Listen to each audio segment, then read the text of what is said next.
Welcome to Sense of Style. I'm Stuart. Today I am doing a full fragrance review, and I'm going to be doing that on an ongoing basis because when I find that I do list videos, I'm usually limited to like a minute, maybe a minute and a half. Oftentimes that's really not enough to explain the fragrance fully. So for special fragrances that I have a lot to talk about, I'm going to be doing a review every week.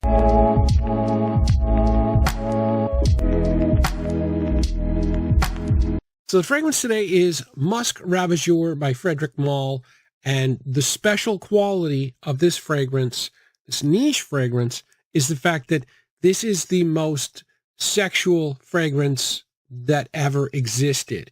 Now, I'm a big proponent of the Dior Sauvage DNA in a dating scenario. Broxton and black pepper really does work well. Dior's done a lot of research on it. However, you can wear Dior Sauvage pretty much anywhere you want. You know, you can wear it to work, you can wear it to church, for God's sakes, and it's just going to smell like a fresh fragrance. This, on the other hand, is a dirty, musky fragrance with a little bit of sweetness, but it has a very clear purpose for wearing it.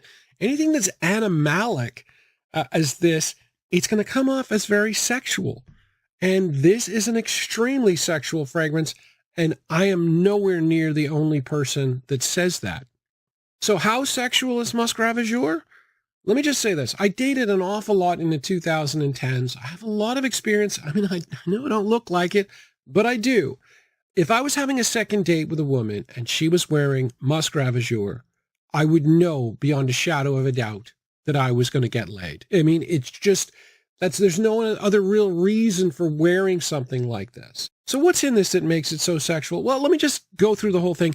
The opening is a little bit different. The opening has tangerine, lavender, and bergamot. And the rest of the fragrance, the base and the mid are there, but you definitely get a feel for the other two notes, especially the tangerine and the lavender early on. That's really the only time I really notice them. And after about 10 minutes, you get into the mid where things really start to happen. The mid is cinnamon and cloves are really important. I think this is the best use of cloves. I can't imagine a better use of cloves in any other fragrance because cloves are dirty, they're pungent. And Musc Ravageur actually translates in French, it means pest musk. So like rat musk or beaver musk. It's like an animalic musk. It's not a clean musk. And the cloves that work with the musk in the base is kind of dirty. So you definitely, that's where the whole animalic thing comes from. That's why some people will smell this, and that's why this is not a blind buy. Some people smell this and go, yeah, it smells like cat pee. And I mean, I would say 90% of people would not find that at all because there's so much sweetness in the base that I'll get into in a second. But if somebody said, oh yeah, well, it smells like, I know where they're coming from if they say the whole cat pee thing. But the thing that saves this, really, you get that cloves and the musk, is the fact that there are 3 sweet notes in the base: vanilla, amber, and tonka. So you get an awful lot of sweetness to compensate for the muskiness, the dirty muskiness. And then there are 3 woods to flatten everything out as well in the base. So as you can see how it's constructed, there is the lovely sweet, and then there's the animalic component, and there's a sort of a push-pull.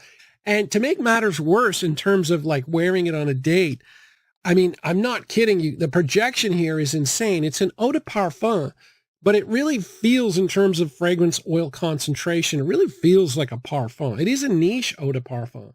So the performance is, I would say, 3 to 4 hours of really solid projection, especially the first hour.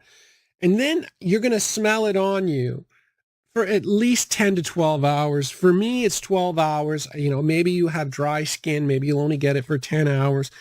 But yeah, the performance is really good. So it's very sexual and people will be able to smell it. I just find it to be flawless when it comes to a dating type of scent.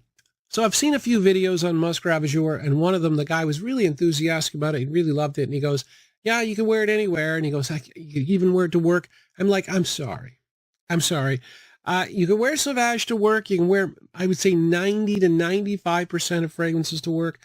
This one, of course, you can wear anything, anywhere, but the message that would get sent if you were wearing this, especially if you worked with a lot of people of the opposite sex, would be pretty explicit. This is one where I would be really careful. So I don't see this as being particularly versatile. And it is also much more likely to be a cool weather fragrance. This is something that you want to wear when it's chilly out.